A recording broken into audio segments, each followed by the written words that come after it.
Daniel, Wanderson, tudo bem, galera? Lucas. E aí, Frazato? E aí, professor? Que isso, hein? A rotina de um campeão. Te dei moral agora, hein, Frazato? Obrigado, hein? Tá com moral comigo, hein? Cafezinho, cafezinho. Cafezinho do mestre. E aí, E aí, Frazatinho, beleza, professor? meu brother? Tranquilo? Aninha aí, Aninha na área, ó. Ana, Felipe, galera chegando aí, boa noite a todo mundo. Como é que tá a quarentena aí, Frazato? Professor, tô trabalhando. A gente tava com a academia pronta para abrir aí. A abertura seria no dia 4 de abril.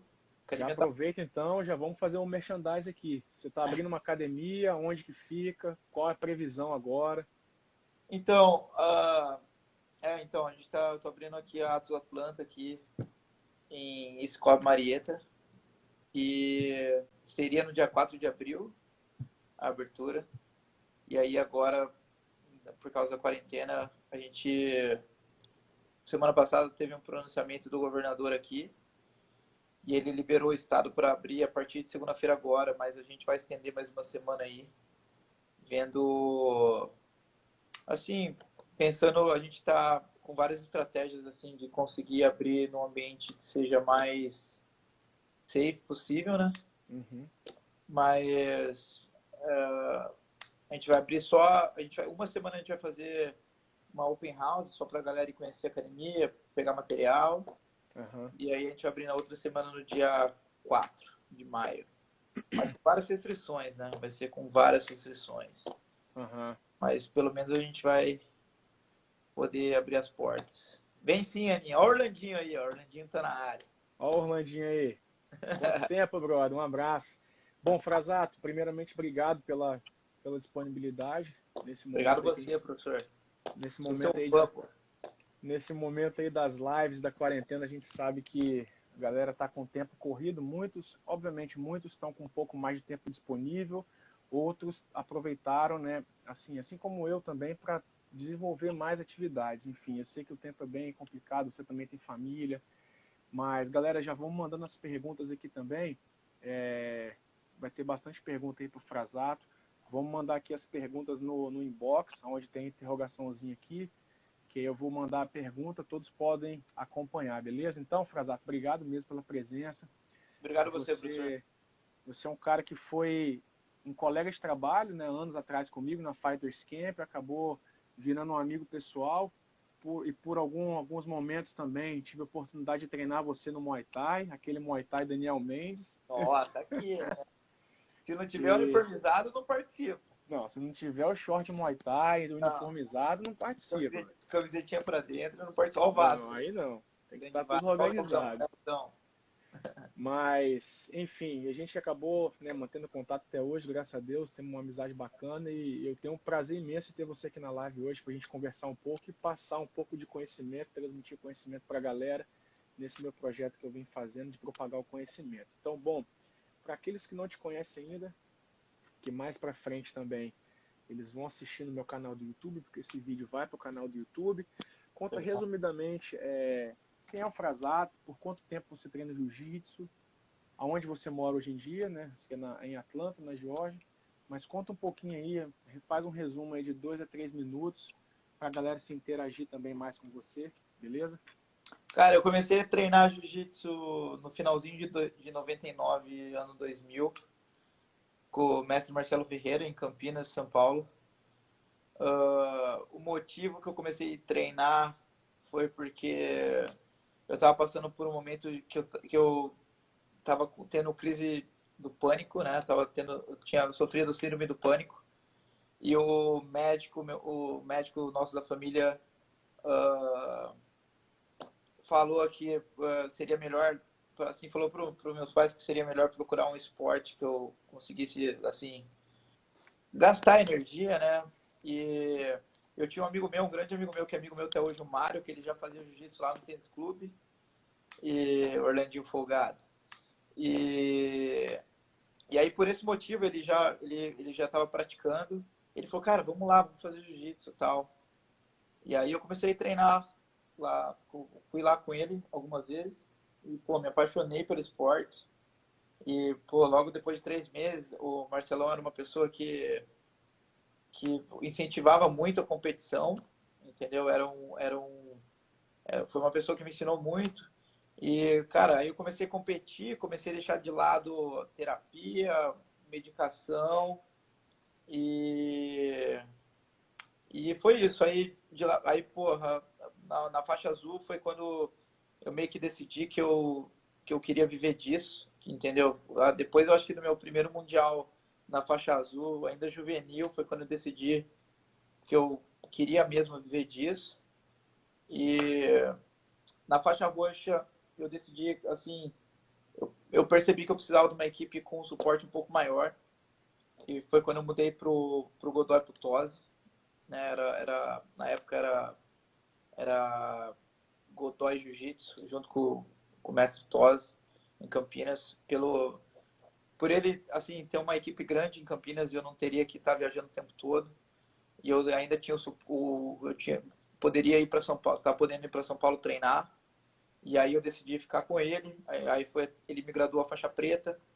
E em 2007 eu fiz uma mudança para Brasa junto com grandes nomes aí do jiu-jitsu. E dentro da Brasa teve várias separações. Teve uma quebra na equipe que virou checkmate e a outra parte virou Atos. E eu sou assim, a gente que iniciou assim a Atos. Grande comprido, ó, compridão aí na área, de campeão mundial absoluto de jiu-jitsu.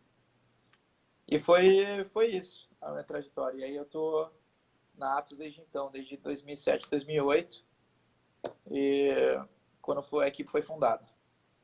Bacana. Que foi logo um pouco depois que a gente se conheceu, em 2010, quando eu fui treinar a equipe, né, em Campinas. Sim, A gente se foi conheceu. quando eu fiz a transição, né? Eu lembro que você ia treinar em Rio Claro direto. Sim, a equipe Atos, a primeira, assim, a matriz mesmo da equipe Atos foi em Rio Claro, junto com o mestre Ramon Lemos. E eu viajava, como era assim, eu morei assim acho que eu morei lá por 1 ano e meio, 2 anos, só voltando para Campinas no final de semana.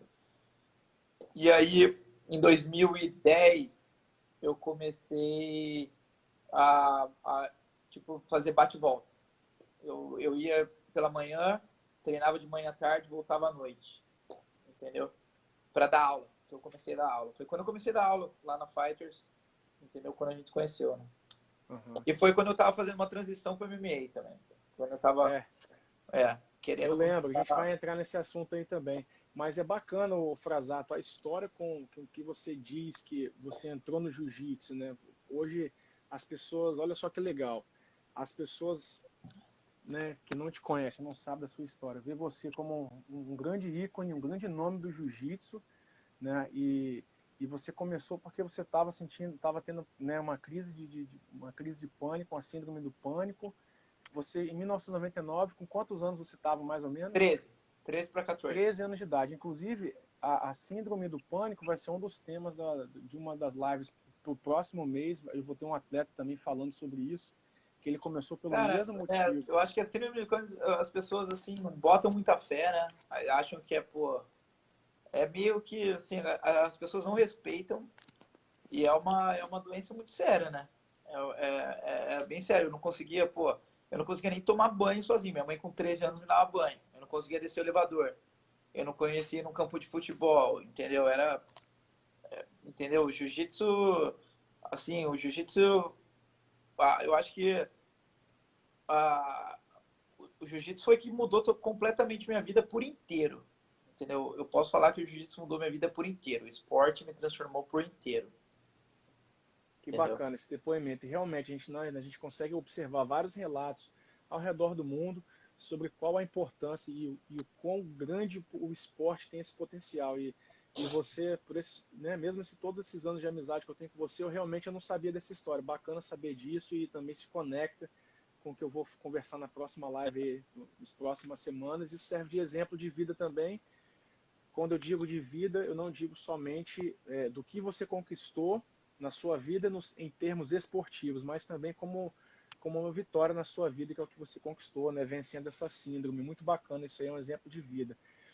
Eu tenho algumas perguntas aqui, também vou interagir com a galera que está mandando pergunta aqui no quadradinho aqui embaixo, nas interrogações. Durante a sua carreira, Frazato, você... Eu gosto muito de falar sobre treinamento, né? Especificamente sobre treinamento. Durante a sua carreira, você consegue passar um panorama para a gente, para as pessoas que estão assistindo, até para que elas aprendam também, ou para que elas tenham outras sacadas. Você consegue avaliar se você, durante a sua carreira competitiva de jiu-jitsu, você sempre obteve o mesmo padrão de treinamento? E eu vou te explicar mais um pouquinho, mas deixa eu só concluir a pergunta. Você sempre obteve o mesmo padrão de treinamento, ou você, à medida que você trocou para essas equipes, você observou muita diferença no padrão de treinamento entre as equipes? Obviamente não precisa falar o nome para expor nem nada, mas estou querendo dizer o seguinte: as equipes elas tinham um padrão de treinamento de, por exemplo, treinamento físico 3 vezes por semana, ou 2 vezes, ou 4 vezes, ou a cada uma dessas equipes você percebeu uma essência diferente. Essa equipe aqui tem muito drill e menos rola. E como é esse padrão de treinamento que você viveu ao longo dos seus anos de experiência? Sim, professor, eu acredito que assim, o jiu-jitsu, o treinamento antigamente, quando não tinha muita informação e que os profissionais não eram não tinham tanta orientação, não tinha tanto conhecimento, entendeu? Era meio que uma coisa meio globalizada, tipo assim, todo mundo fazia a mesma coisa, entendeu? Chegava na academia, era uma aula que parecia uma aula que era sempre a mesma, era um aquecimento com físico geral, que não era nada específico. Aí tinha a parte técnica, que também era, que no meu modo de ver hoje, é muito difícil de transferir. Você precisa de muito mais tempo, de muito mais repetição para transferir, entendeu? Para realmente ser efetivo numa luta.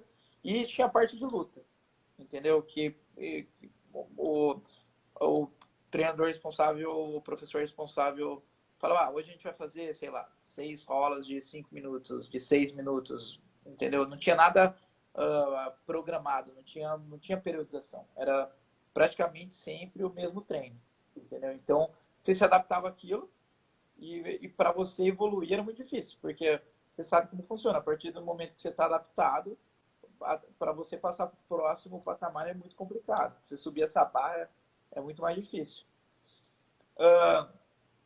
Quando eu comecei a ir para São Paulo e treinar com pessoas, mesmo com o Mestre Ramon, que tinha um pouquinho mais de conhecimento sobre treinamento, que tinha estudado um pouco mais, o Leozinho, eles conseguiam trazer mais para a parte da luta, como treinamento específico, como tiro de 1 minuto, fazendo explosão em movimentação, por exemplo, uma pessoa por baixo, uma pessoa por cima, o cara de cima tinha que passar em 1 minuto, o cara de baixo só defendia. Então aquilo sim, tipo assim, eu vejo que esse tipo de treinamento que é um pouco mais com estudo por trás, a transferência para a luta é muito maior. Com certeza eu vi evolução quando eu comecei a fazer não só a mesma coisa, entendeu? E ter também períodos no treinamento, né? A gente sabe que quando não tem como você estar 100% o ano inteiro, você tem que ter ali o pico da competição que você dá prioridade, Com entendeu? certeza. Tem que usar algumas competições como treinamento, como preparação. Claro que o atleta de alto nível sempre vai para ganhar, entendeu? Você sempre vai querer ganhar, mas você tem que estar consciente que algumas competições vai servir como treinamento, entendeu? Para você estar no seu melhor, ali no pico que para gente, para os atletas que competem mais de kimono na IBJJF, é o mundial, entendeu? Mas sim, eu consigo ver claramente, assim, e até assim, o estilo de cada equipe, entendeu? Isso se transfere pro tatame na hora da competição. Aham. Entendi, muito bacana, muito bem respondido. Galera tá mandando pergunta, vamos mandar pergunta e comentários aqui na caixa de interrogações, beleza, galera? Bom, uma outra Marcolinha, pergunta. peguinha. Uma outra pergunta, Frazato. Você consegue passar para a gente, em termos percentuais, o que você hoje, durante uma semana de treinamento, quantos por cento você vem trabalhando a parte especificamente física, quantos por cento você vem trabalhando, só uma noção superficial, a parte tática, de luta, de drill, de rola, Então, professor, e que você realmente acha interessante esses percentuais. eu acho, professor, como hoje o meu foco, eu não sou assim, meu foco hoje não é mais a competição, né? Eu tô virando a página, tô deixando de ser atleta para focar completamente na academia e como professor. E nesses últimos anos, assim, devido ao tempo mesmo, por estar dando aula, esses últimos 4 anos que eu competi pouco, mas eu continuei competindo, uh, pela falta, assim, de ter que dar aula, ter que cuidar da família, entendeu? As prioridades vão mudando, entendeu? Eu deixei um pouco de lado o treino físico como preparação física mesmo, de assim, esse é meu preparador físico, eu vou fazer. O tempo que eu tinha, entendeu? Eu acabei mais treinando mais jiu-jitsu, entendeu? Eu tava priorizando mais o treino de luta, o treino específico, o treino técnico. Eu tava priorizando mais o tatame, ao invés de priorizar a parte física assim específica, fazendo separado. Eu, eu, eu vou te falar que eu não senti muita diferença na performance. Eu acredito, hoje eu acredito que, lógico que é importante, principalmente no treinamento de base, mas eu acredito ali que naquela fase final, dependendo do preparador físico, ele acaba te arrebentando pro treino de luta. Entendeu? Eu vejo muito isso. Eu acho que é importante ter sintonia entre os treinadores para saber onde o atleta tá, o que ele quer, onde ele quer, como, entendeu? Porque não adianta nada o preparador físico te quebrar de manhã e à tarde se fazer outro treino que vai te quebrar de luta, entendeu? Chega quarta-feira, você já tá em overtraining, né? Você já tá naquela descendo, nem querendo treinar mais. Com certeza. Então, eu acho que no meu ponto de vista, se não tiver essa sintonia entre os treinadores e não tiver muito ego, entendeu? No treinamento em todas as partes, acaba sendo prejudicial para o atleta. Eu hoje, com a experiência que eu tenho, claro que é importante para mim ainda ter um treinador, mas eu prefiro fazer o meu cronograma, fazer meu treino, ao invés de fazer um treino louco, entendeu? Que não tem estudo por trás. Eu acho que dá mais resultado. Não, com certeza. Você tocou num aspecto interessante que é mesmo esse feedback é extremamente importante entre o atleta e o treinador. E você também colocou a questão de você vai para fazer um treino e você recebe uma sobrecarga muito grande de treinamento, você vai daqui a pouco para um outro treinador, talvez o preparador físico mesmo, principalmente quando a gente joga isso para o MMA, onde nós precisamos de vários treinadores e muitas das vezes eles não têm contato, né? Não forma realmente uma equipe Uma equipe, né? multidisciplinar e acaba cada um querendo dar uma sobrecarga muito elevada no atleta. Isso tem sido um tema de muita discussão nas minhas lives com alguns profissionais também. Voltando nesse assunto que você acabou de falar sobre essa conectividade, interação entre os treinadores, no seu período de jiu-jitsu da sua vida, existe uma questão que eu venho colocando em pauta para a galera que faz artes marciais e para a galera que mesmo assim, mesmo que faça artes marciais com intuito não competitivo, isso conta muito. Na sua experiência de jiu-jitsu ao longo dos anos, você, durante os treinamentos nas academias, era de costume o professor de jiu-jitsu, não estou falando preparador físico, o professor de jiu-jitsu, passar um aquecimento muito extenuante, muito demorado e muito forte antes de começar a parte técnica da luta ou do treino, na sua vivência de jiu-jitsu, isso acontecia muito? Sim. Porque Sim. isso é um... Eu acredito que a galera mais das antigas, assim, ainda tem, como eu te falei, como todo mundo fazia, ninguém tinha, não tinha nada assim, tinha tudo por trás, as pessoas não tinham conhecimento, todo mundo fazia, então o que um faz, o outro também faz, e virava aquela coisa que todo mundo fazia. Depois, com o passar dos anos, começou a melhorar, entendeu? Com o passar dos anos começou a melhorar. Cara, o Ramon foi o primeiro profissional que eu trabalhei junto com o André Galvão que, que foi atrás de um preparador físico de trabalhar em conjunto. Foi quando ele procurou o Edson Ramalho, junto com o Thiago Mendes, e eles fizeram. O Thiago Mendes ia para São Paulo treinar com o Edson Ramalho e aprender com ele. Ele fez uma pós lá com ele, fez uma especialização com ele, e ele trouxe isso para Rio Claro. Foi quando a equipe deu um boom, porque a parte física era totalmente linkada ao treino de tatame, e aí o resultado começou a ser evidente, entendeu? Mas sim, antigamente era, pô, 30 minutos de aquecimento, não é um aquecimento, né? 30 minutos. É um treino físico, entendeu? Era mais um treino físico geral, entendeu? Que acabava, pô, cansando para a hora da luta, né? Global, como você falou, global, geral, que não havia funcionalidade para o jiu-jitsu. Nenhuma.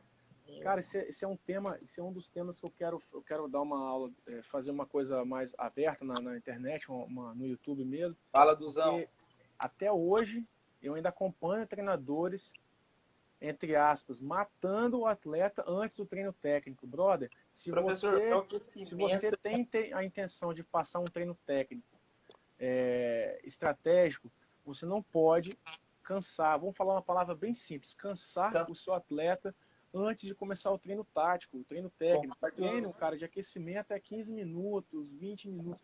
Por mais que, obviamente, que o jiu-jitsu, ele é uma modalidade que exige, isso também tem que deixar bem claro, ele exige um tempo maior de aquecimento e preparação, mais do que no boxe, né, no Muay Thai, enfim, ele exige porque é muita questão articular, né, soltura. Mesmo assim, não se faz treinamento físico antes do treinamento técnico. Isso aí, já para a parte científica da luta, a ciência do esporte já está evoluída há muitos anos. Cara, não se usa. E ainda hoje eu vejo professores matando o atleta antes de começar a parte técnica tática. E daí, como que eu vou exigir uma qualidade de movimento, uma qualidade, um nível de concentração elevado, se a única coisa que o cara quer fazer é beber água, respirar, descansar e estar com a musculatura, né, fadigada. Ainda mais no jiu-jitsu, onde é uma modalidade que usa muita isometria, precisa estar em concentração, porque é um xadrez, você precisa ter concentração.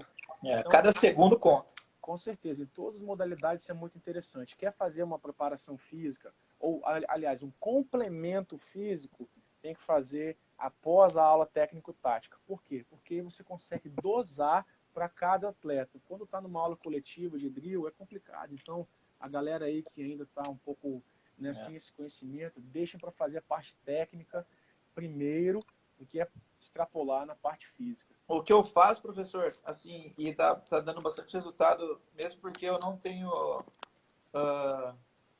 assim, eu não tenho ainda atleta assim, de alto rendimento, não é o foco da academia, mas claro que eu quero trabalhar com esse tipo de atleta. Eu tenho os meus atletas, os meus high levels atletas, é meu time kids, entendeu?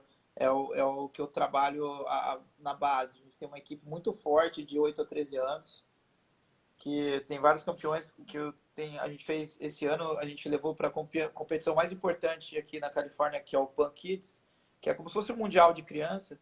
A gente levou 4 e voltou com 4 medalhas. E tipo assim, o que eu faço com eles, e até mesmo em classe para aluno assim, aluno normal, por exemplo, se eu vou trabalhar, eu já sei a técnica. Primeiro que a gente tem uma metodologia hoje, né? Antigamente não tinha metodologia. É verdade.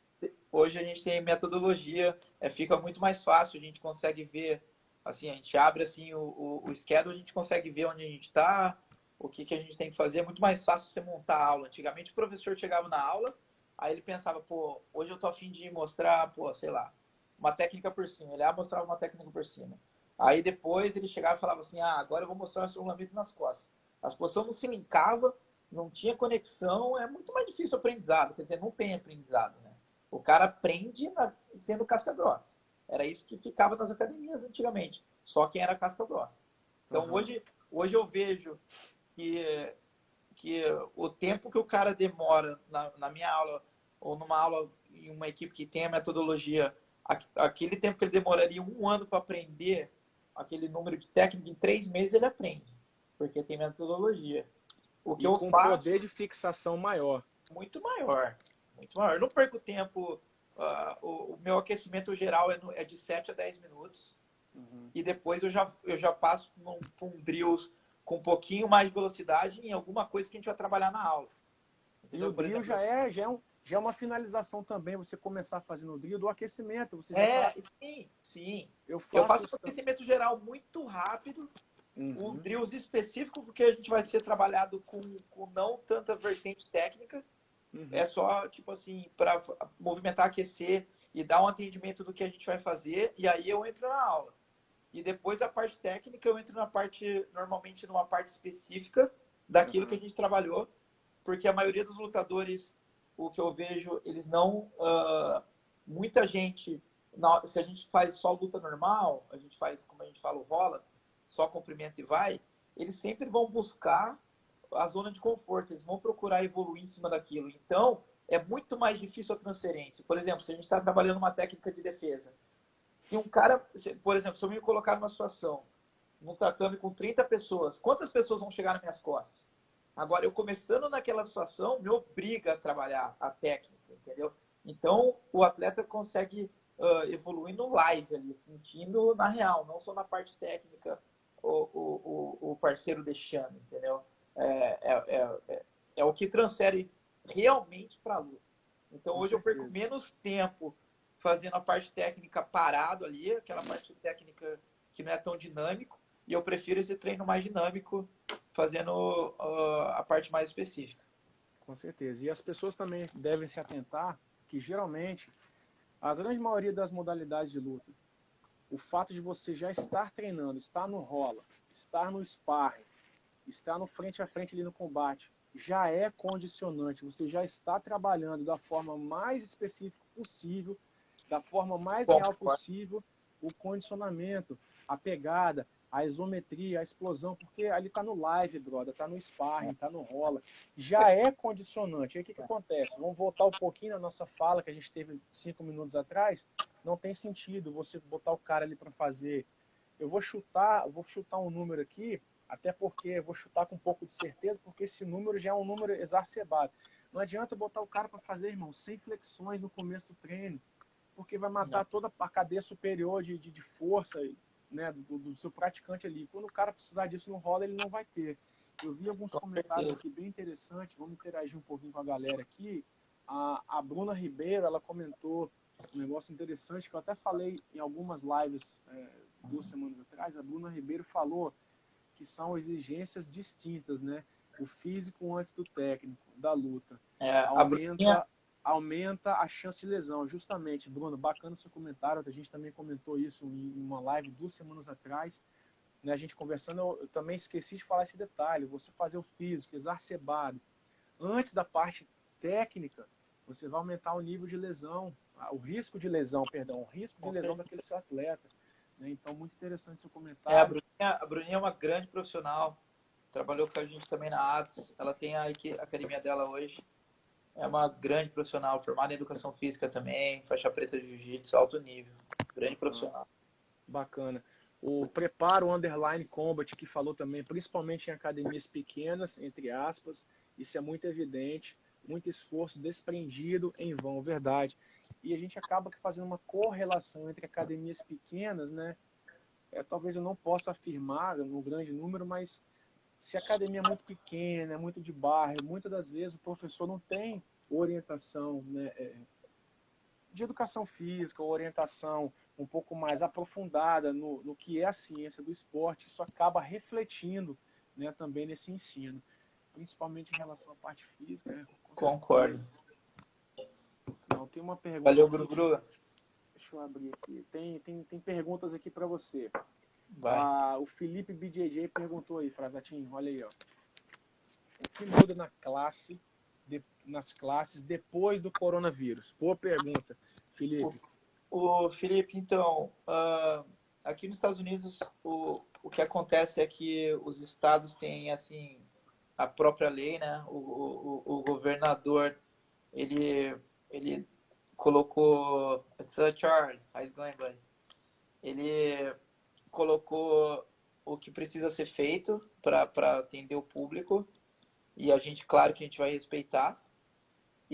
Mas o que muda, a gente vai fazer por fases. Aqui nos Estados Unidos, o governo colocou, são 3 fases, fase 1, 2 e 3. E a gente vai fazer também a nossa abertura por fase. Na nossa primeira fase, a gente não vai ter contato nenhum. A gente vai fazer um treino geral físico, mas voltado para o jiu-jitsu, claro, com movimentação de jiu-jitsu, com solo drills, com coisas que transferem para a luta, entendeu?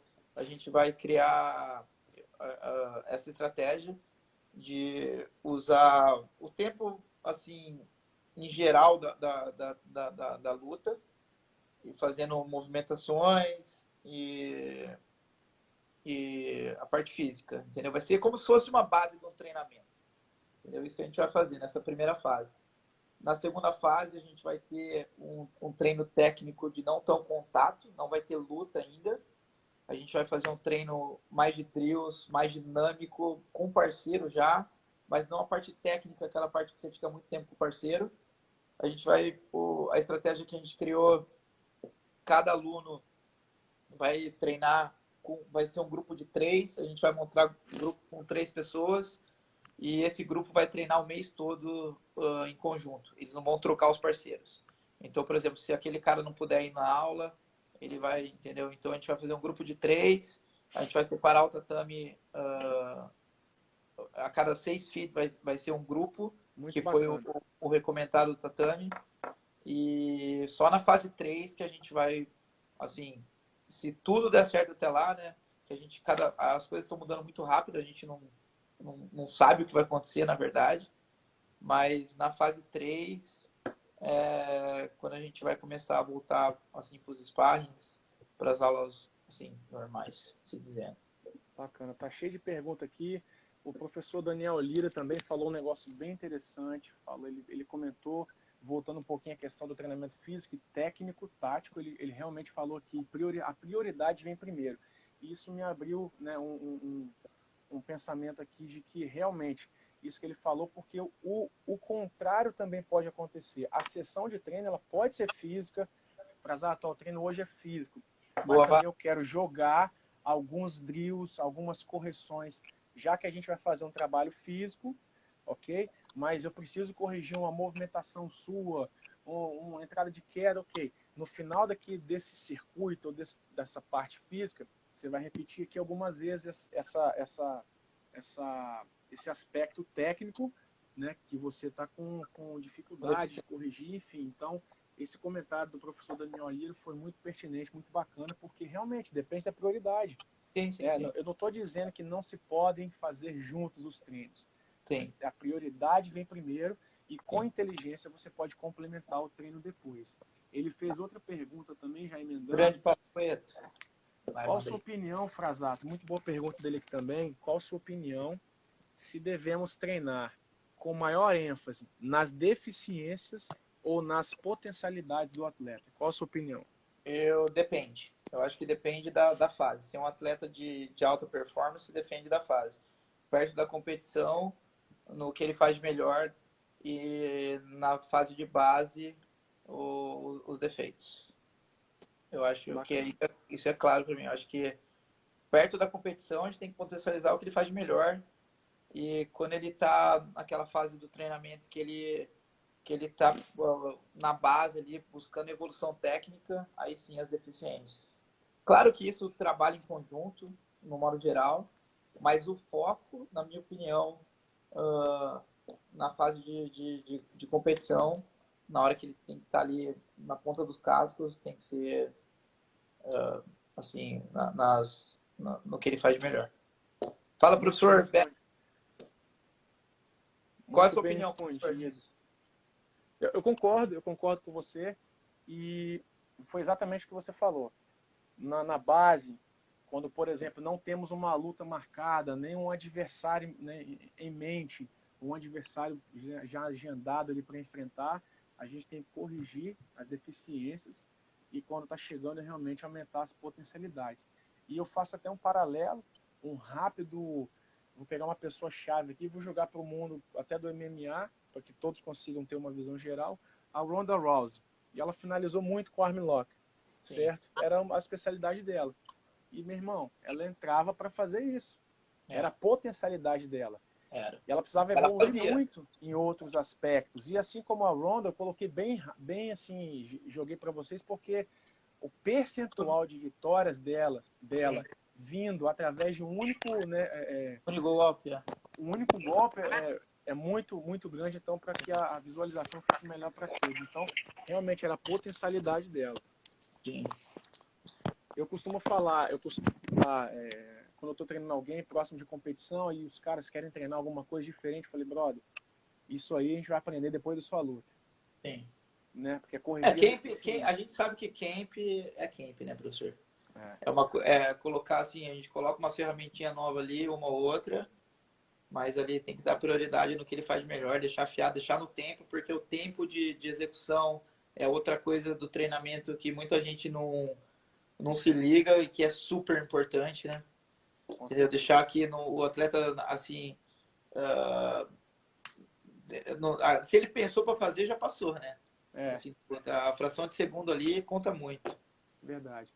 Tem uma pergunta ping-pong aqui para você, o bate e volta. Ó, Bruninho, a DCC 2021, tá dentro? Tô fora. Tô fora. Agora não é a prioridade. A prioridade agora é a academia. Bacana. Bom, Eu tem tenho, mais mas perguntas? o motivo, assim, claro que a minha prioridade mudou hoje.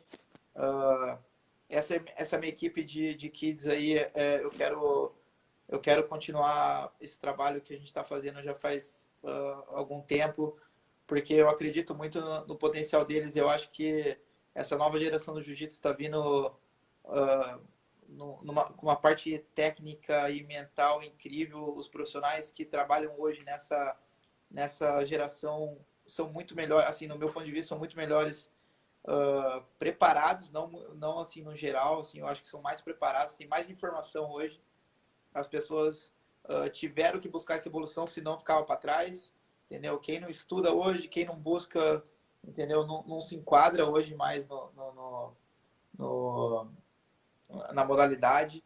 E é um trabalho que eu quero continuar fazendo. Eu acredito que eles aí, chegando no juvenil, vão conseguir títulos mundiais e no futuro na adulto, entendeu? Então é tudo um planejamento e é mais por isso mesmo. Não que eu acho que se eu focar não dá para me lutar ou se não dá para conciliar, mas é mais por isso e por causa das lesões também.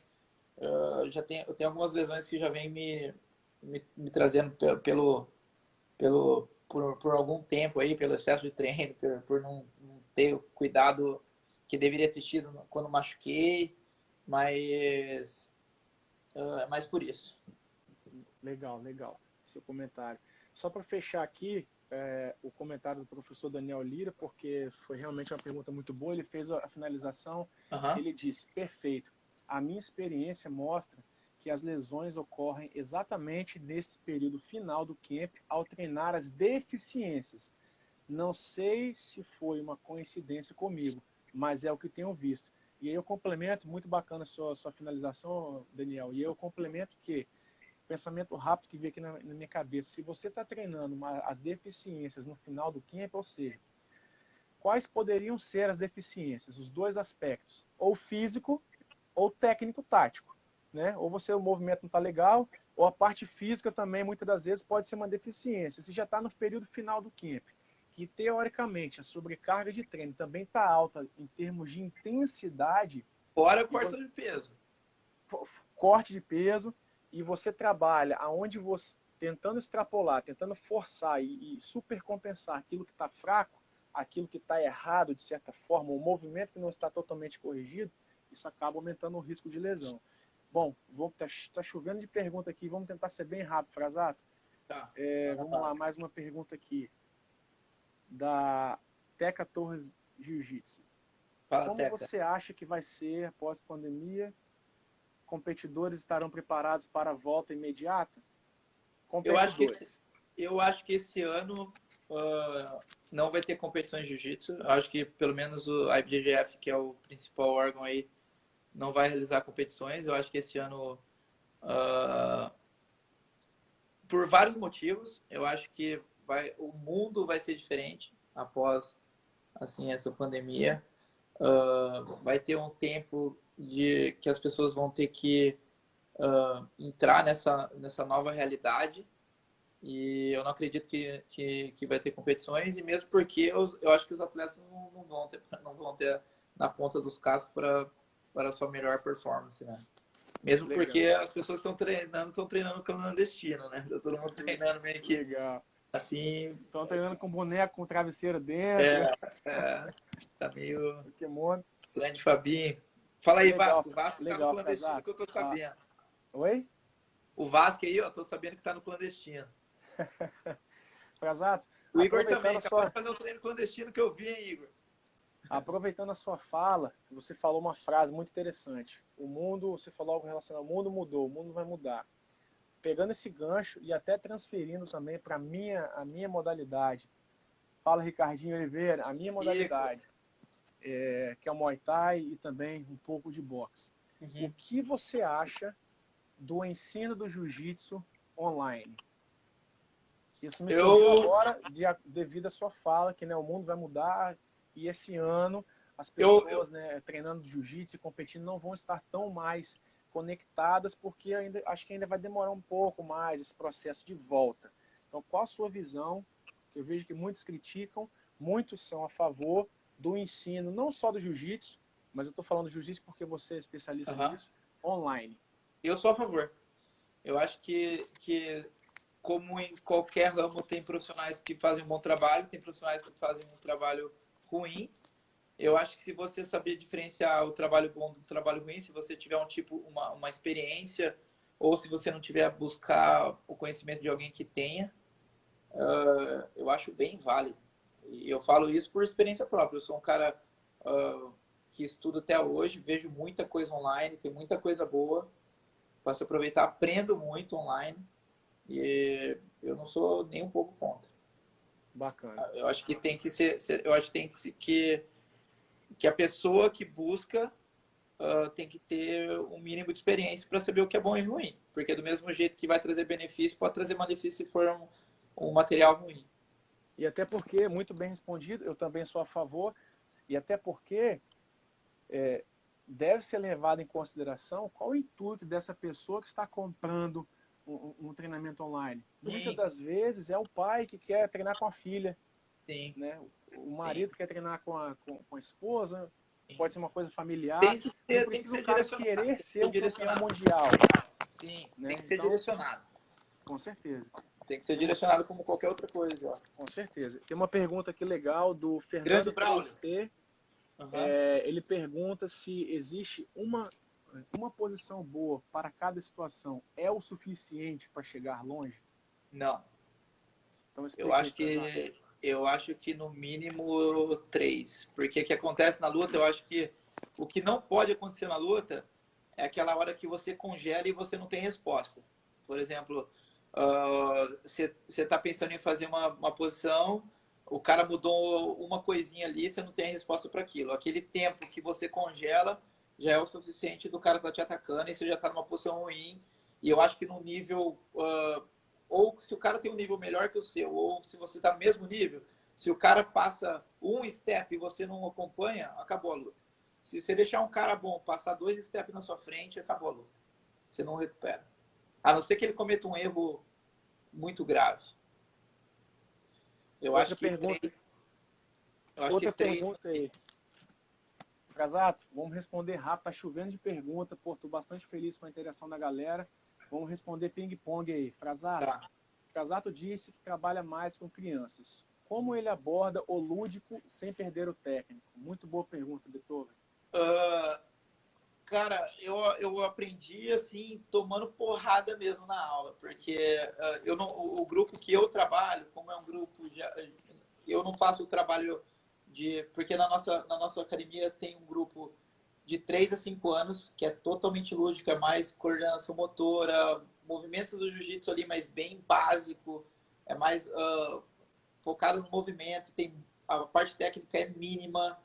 Tem que ser uma coisa bem rápida, porque eles não perdem a concentração muito rápido. Eu demorei muito para aprender isso, eu achava que seria uma aula como eu era adulto, mas só, como eu te disse antes, acho que só o conhecimento que abre o horizonte, né? E de 5 a 7 já é um grupo que a gente consegue... Filosofou, hein?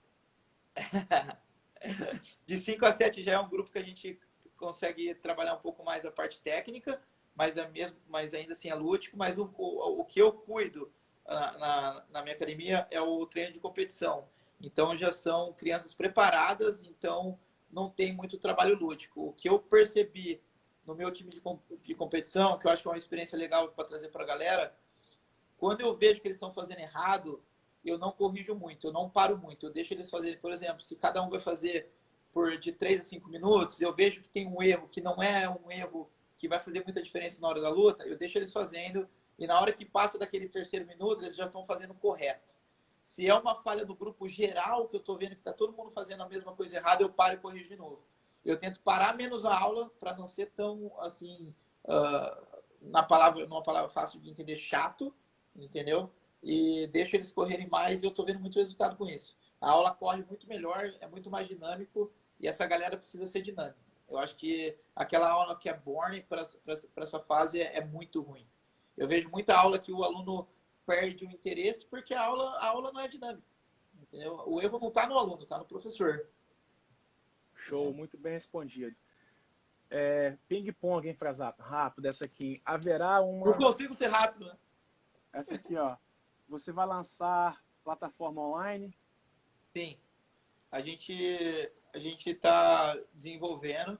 É um projeto bem legal que... Como a divulgação está sendo aqui através da minha live, é 10%. Você sabe que isso é de praxe, né, Frazato? É, Sabe, né? como a gente vai continuar, a gente está com um canal legal no YouTube com muito conteúdo legal que a gente está alimentando aí toda semana. A gente vai continuar alimentando isso free porque a gente acha que a comunidade do jiu-jitsu precisa disso agora. Eu acho que quanto mais puder ajudar agora, melhor, entendeu? Mas a nossa plataforma online vai ser de uma forma meio diferente, que não tem muita gente que tem isso. Vai ser como se fosse uma árvore, que a exposição vai se linkar, cada um vai conseguir fazer as próprias conexões, entendeu? Ele vai montar como se fosse um plano de jogo dentro da website. Legal, muito bem explicado. Frazato, temos 8 minutos para encerrar a live, beleza? Infelizmente está Sua cheio de mulher vai te perguntas. matar, né? Vamos lá, próxima pergunta aqui. Vasco, tomei vários. Como fazer para treinar, lutar por pontos? Tirar o foco do submission e arriscar posições, e arriscar a posição por uma finalização, um submission. Braulio, grande Braulhão. Cara, eu acho que tudo depende da fase do treinamento. Eu acho que é muito importante buscar sempre a finalização no treino, porque é a forma que você... Eu, por experiência própria, passei muito tempo treinando para ganhar por ponto, e isso acaba refletindo na competição. Não é só aconselhável só treinar pela pontuação, mesmo porque hoje eu tenho um entendimento completamente diferente que eu tinha na minha época que eu competia assim, que eu competia no meu prime assim. Eu acho que o treino foi feito para buscar a melhora, entendeu? E não para ganhar o treino a qualquer preço, fazendo o que você sempre faz ali. Acaba que o desenvolvimento fica para trás, que seria o mais importante, é se desenvolver, é o aperfeiçoamento, é melhorar, é buscar se aperfeiçoar, conseguir colocar coisa nova no jogo. Mas é importante saber, para quem é competidor, é importante saber a pontuação. Eu acho que é importante treinar sabendo a pontuação na cabeça. Quando eu treino, eu sei se eu estou perdendo por 2, se eu estou ganhando por 3, eu estou sempre ali contando o ponto na cabeça, mas não pode deixar o foco, o mindset tem que ser para lutar, para acabar a luta, que é o objetivo final. Legal. Eu vou confessar uma parada. Eu tenho um relatório aqui de tudo que eu queria trocar ideia com o Frasato hoje, expor para todos vocês, mas devido à quantidade de perguntas, e eu fico feliz por isso, a gente e meu relatório ficou de lado. Mas está sendo muito bacana porque está tendo uma interação e conectividade com a galera aí, várias perguntas inteligentíssimas. Mais uma pergunta ping-pong aí, Frasato. Segura essa então. Manda. Como você acha que um atleta Master 3 ou 4 deveria focar para uma competição? Eu acho que o tempo... O atleta Master 3 ou 4, se não for um profissional da área, se não tiver uma academia, não tiver... não viver disso, é complicado treinar todos os dias, né? Eu acho que sentar e montar um cronograma com o professor e traçar um plano é o mais importante. Porque sem um plano... um atleta Master 3 ou 4 é muito mais fácil ter lesão, entendeu? Não adianta querer treinar igual um cara de 25 anos, entendeu? Querer acompanhar a garotada que não dá. Tem que ter inteligência. Orlandinho, tem que ter inteligência e eu acho que montar o cronograma é bem importante. Você tá vendo que tem uma galera querendo atrapalhar a live. O Orlandinho tá querendo atrapalhar. Mas isso é bom, porque quando eu tava fazendo minha live, você entrou e falou, você tá velho, tá com barba branca. E eu quase rindo, brother. Eu sempre atrapalho. Atrás, Grande professor esse. Professor Casquinha, casca grossíssima. Irmão, eu tava rindo naquele dia que você falando as coisas. Nossa, eu vi sua cara, você querendo rir sem rir. E sabe qual foi o pior? Eu tava tentando não rir, e você me conhece, você viu, aí você escreveu assim embaixo. Pode rir, porque eu sei que você quer rir. Aí, rapaz, eu não aguentei. Pode rir, você pode rir. Vamos lá. Pergunta do Ricardinho aqui, ó. Qual a maior dificuldade das aulas com crianças e qual a idade você acha mais difícil trabalhar? A maior dificuldade é o controle da aula. Com certeza, é o controle. Eu acho que é importante manter o controle. Ao mesmo tempo que as crianças brincam, eles têm que saber a hora de parar. É a forma que o professor controla a aula. Eu acho que isso é o mais difícil. A partir do momento que você pega ali a dinâmica de como controlar a aula, de como levar a aula, aí fica mais fácil. Agora, se você perde o controle, é muito complicado. Beleza. Olha, galera, para todo mundo que está assistindo a live agora, para os outros que irão assistir no futuro, ainda tem muitas perguntas. Me desculpe mesmo, eu não vou ter condições de fazer todas, Zé. Tá? Mas eu vou deixar, ó, o Zé Menegas já mandou várias vezes. Por favor, lê minha pergunta. Eu vou deixar a sua pro final, Zé, para todo mundo ficar curioso e vou tentar ela fazer no último minuto. Qual é, Eu vou te falar a última pergunta, Frasato. Beleza? Nós temos 3 a 4 minutos. Vamos resumir bastante essa pergunta, que eu achei bem legal. Tá. Do Felipe. Você já foi técnico de jiu-jitsu de feras como Minotauro e Anderson Silva. Conta um pouquinho dessas experiências. Na verdade, eu fui técnico do Minotauro, não fui técnico do Anderson. Eu participei dos camps do Anderson junto com o Ramon Lemos, o meu mestre, o professor Ramon, foi o técnico do Anderson por muitos anos. Foi uma experiência muito legal, assim, entrar nesse mundo assim do alto nível do MMA. Eu tava com você na época que você treinou. Comigo, A gente tava junto. A gente foi para casa do Minotauro, você foi treinar ele, a gente foi 11 da noite, o treino começou quase 2 da manhã, irmão. O Minotauro era assim, ele me ligava, era meia-noite, tá onde? Eu falei, tô em casa, onde você tá? Meia-noite, tô dormindo, vem pra cá. O treino começava, era 2 da manhã. É que ele acostumou com o horário do Pride, né? E aí ele treinava à noite para se adaptar e ele acabou que levou isso para a carreira toda. Mas foi uma experiência muito legal. Acho que tudo é válido. Ganhei conhecimento ali, mas não é meu foco hoje.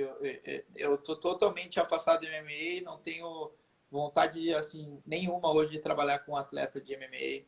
Meu foco é total no jiu-jitsu. Bacana. Última pergunta, Frazato. Eu vou ter que fazer essa pergunta aqui, ó.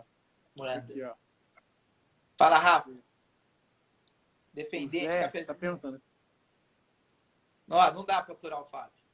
Como Não você dá. faz para aturar o Fábio Eu não, Defendente? eu não respondo, ignora. Frazato, brother, galera, obrigado aí pela participação de todo mundo. Pô, a live tá muito maneira, bombando de perguntas. Infelizmente, eu não tenho como responder todas, tá? Perdão, colocar todas pro Frazato responder. Frazato, meu brother, obrigado pela participação. Valeu, Foi Dani. iradíssima a live. Foi a primeira live que eu não tive como trabalhar em cima do meu... A Do prancheta. meu Vai ficar louco, meu, né? Vai fazer da minha outra. prancheta. Eu te conheço, vai Mas, fazer outra com a prancheta. galera, obrigado pela participação. Quarta-feira eu tenho live com Cosmo Alexandre, nosso grande campeão de Muay Thai. Tá ficando pesado o negócio, Frazato. Tá ficando perigoso. Galera, toma cuidado aí, tá ficando perigoso. Quarta-feira, Cosmo Alexandre na live. Frazatinho, se despede da galera e obrigado por Valeu, tudo, galera. irmão. Obrigado pelas perguntas aí. E tamo junto. Valeu, E galera. Igor, só para responder o Igor aí, eu não tomo um bang não, viu, rapaz? Galera, valeu, obrigado aí, Frazato. Um grande abraço Valeu, a todo professor. mundo. Daqui a 2 dias a live tá no meu canal do YouTube, youtube.com/Daniel Personal. Obrigado a todo mundo, valeu. Valeu. Valeu, Dani. Um abraço.